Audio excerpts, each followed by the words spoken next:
大家好，Chinese with 素ဆိုတဲ့ YouTube channel ပေးလေးရနေပြီးတော့ပြန်လည်ကြိုဆိုလိုက်ပါတယ်။ဒီနေ့ပေါ့နော်ဆုံးဖြတ်ဝေပေးခြင်းတဲ့အကြောင်းအရာလေးကကြတော့ပုနဲ့ main နဲ့ကွာခြားချက်ကိုပဲပေါ့နော်အဓိကထားပြီးပြပြပေးခြင်းတာပဲဖြစ်ပါတယ်။ပုနဲ့ main နဲ့ကိုဘယ်လိုအခြေအနေမျိုးတွေမှာသုံးလဲဆိုတဲ့ဟာလေးကိုမျှဝေပေးတော့မှာဖြစ်လို့လောက်ရှိရဲ့ YouTube channel ပေးလေးကိုအဆုံးထိကြည့်ရှုပေးပြီးတော့ subscribe လုပ်ခဲ့ဖို့မမေ့နဲ့နော်။ Okay ဆိုတော့ပေါ့နော်ဒီမှာပုနဲ့ main နဲ့ကိုဘယ်လိုအခြေအနေမျိုးတွေမှာသုံးလဲဆိုတာကိုပြပြပေးတော့မှာပဲဖြစ်ပါတယ်။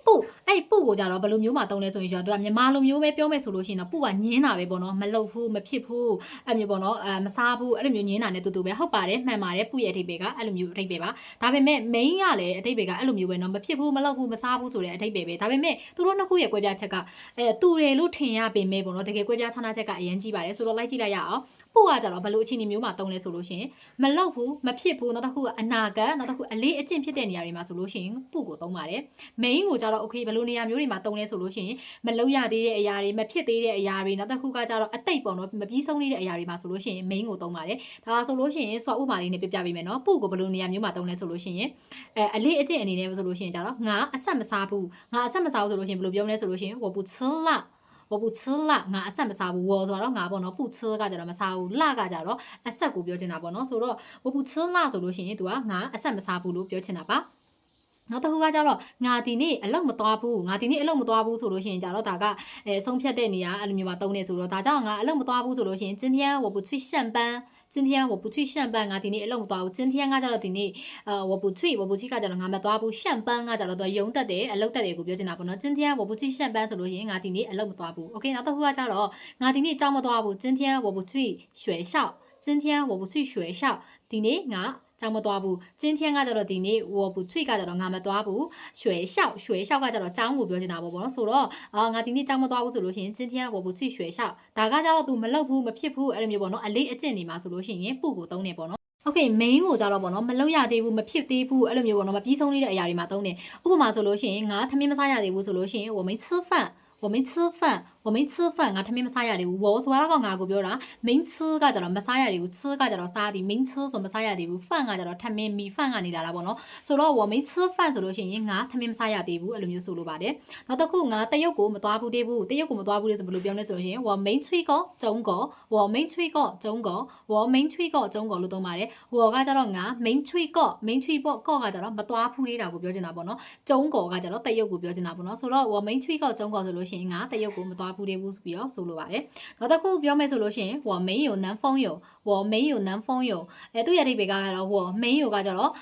့မရှိဘူးလို့ပြောချင်တာပေါ့နော်男朋友ဆိုလို့ရှိရင်ပေါ့ရီစားကောင်လေးအမျိုးငါမှကောင်လေးမရှိသေးဘူးဆိုလို့ရှိရင်我没有男朋友အဲ့လိုမျိုးပြောလို့ရတယ်ပေါ့နော်โอเคပေါ့နော်အဲ့မှာပုနဲ့ main နဲ့ဘယ်နေရာမှာမှားတတ်လဲဆိုတာကိုပြပြပေးမယ်ဥပမာဆိုလို့ရှိရင်မနေ့ကငါအလုပ်မသွားဘူ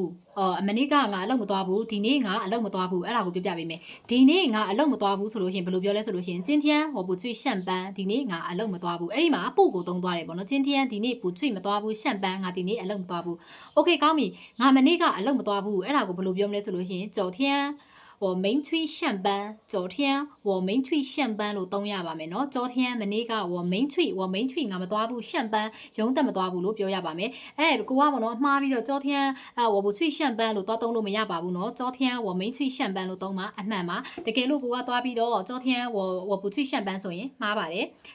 昨天昨天我没去上班ဆိုမှာမှန်ပါတယ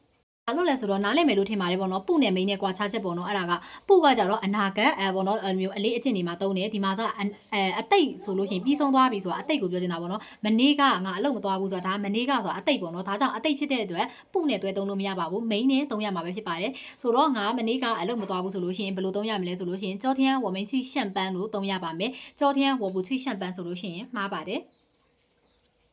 Okay 再看一个နောက်တစ်ခုထပ်ကြည့်ကြမယ်ပေါ့နော်အဲ့ဒါကြတော့ဗာလဲဆိုလို့ရှိရင်ငါ coffee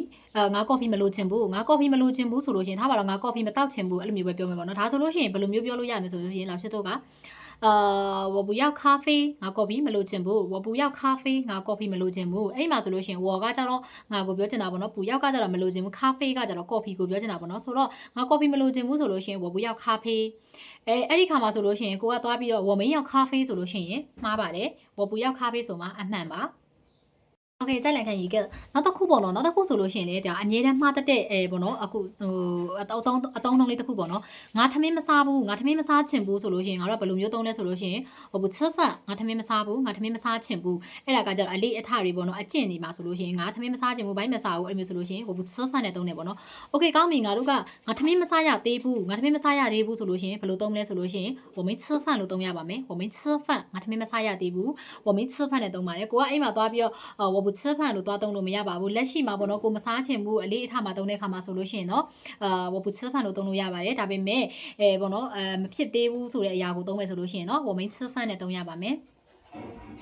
ပြီးနောက်တစ်ခုပေါ့နော်နောက်တစ်ခုကကြတော့ငါတရုတ်စကားမပြောတတ်ဘူးငါတရုတ်စကားမပြောတတ်ဘူးဆိုရင်ဘယ်လိုပြောမလဲအဲ့ဆိုလို့ရှိရင်我不会说中文လို့သုံးရပါပဲနော်我没会说中文ဆိုလို့ရှိရင်မှားပါတယ်အခုတကယ်တမ်းကဆိုလို့ရှိရင်ငါကပေါ့နော်不会说ဆိုတာမပြောတတ်ဘူး中文ငါကြတော့တရုတ်ဘာသာစကားကိုပြောချင်တာပေါ့နော်ဒါကြောင့်ငါတရုတ်စကားမပြောတတ်ဘူးဆိုလို့ရှိရင်我不会说中文လို့သုံးရပါမယ်我没会说中文ဆိုလို့ရှိရင်6မှားပါတယ်โอเคပေါ့နော်စုဒီနေ့မျှဝေပေးတဲ့အကြောင်းအရာလေးတွေပေါ့နော်ပုနဲ့မိန်းနဲ့ဘာကွာလဲဆိုလို့ရှိရင်အားလုံးဘာကွာလဲဆိုတာတိကျသွားလေတိကျမယ်လို့မျှော်လင့်နေပေါ့နော်ဒီမှာဆိုလို့ရှိရင်သူရဲ့ပုနဲ့မိန်းရဲ့အဓိပ္ပာယ်ကတူတယ်လို့ထင်ရပေမဲ့စင်တူတယ်လို့ထင်ရပေမဲ့တကယ်တမ်းဆိုလို့ရှိရင်မတူဘူးပေါ့နော်အမြဲတမ်းဒီဟာလေးကမှားသုံးနေကြပဲပေါ့နော်မှားတတ်ကြပါတယ်ပုနဲ့မိန်းနဲ့အထားအတူပေါ့နော်ဒါပေမဲ့ဘာဖြစ်သွားလဲလို့ပြောတာဘာမှတော့မဖြစ်ဘူးဆိုပေမဲ့နားထောင်ရတဲ့အခါမှာဆိုလို့ရှိရင်ဒါကဘယ်လိုပြောအလွဲကြီးဖြစ်တယ်ဆိုလို့ရှိရင်ဘယ်လိုပြောတော့မှန်ကန်စွာသုံးသပ်တယ်ဆိုလို့ရှိရင်တော့ပိုကောင်းတာပေါ့နော်အမြဲလွဲနေတယ်ဆိုလို့အသေးစိတ်ကလေးကလွဲနေတယ်ဆိုလို့ရှိရင်တော့ဒါလုပ်ငန်းဝင်လို့ရှိရင်အခက်အခဲတွေပါဖြစ်တတ်တာပေါ့နော်ဒါကြောင့်မလို့အခုဒီဗီဒီယိုလေးကနေသစင်ပေါ့နော်ပုနဲ့မိန်းနဲ့ဘယ်လိုမျိုးသုံးရမလဲဘယ်လိုအခြေအနေတွေမှာဘာသုံးရမလဲဆိုတာကိုအားလုံးသိကြမယ်လို့မျှော်လင့်ပါတယ်နောက်ဗီဒီယိုတွေမှာပြန်သိကြမယ်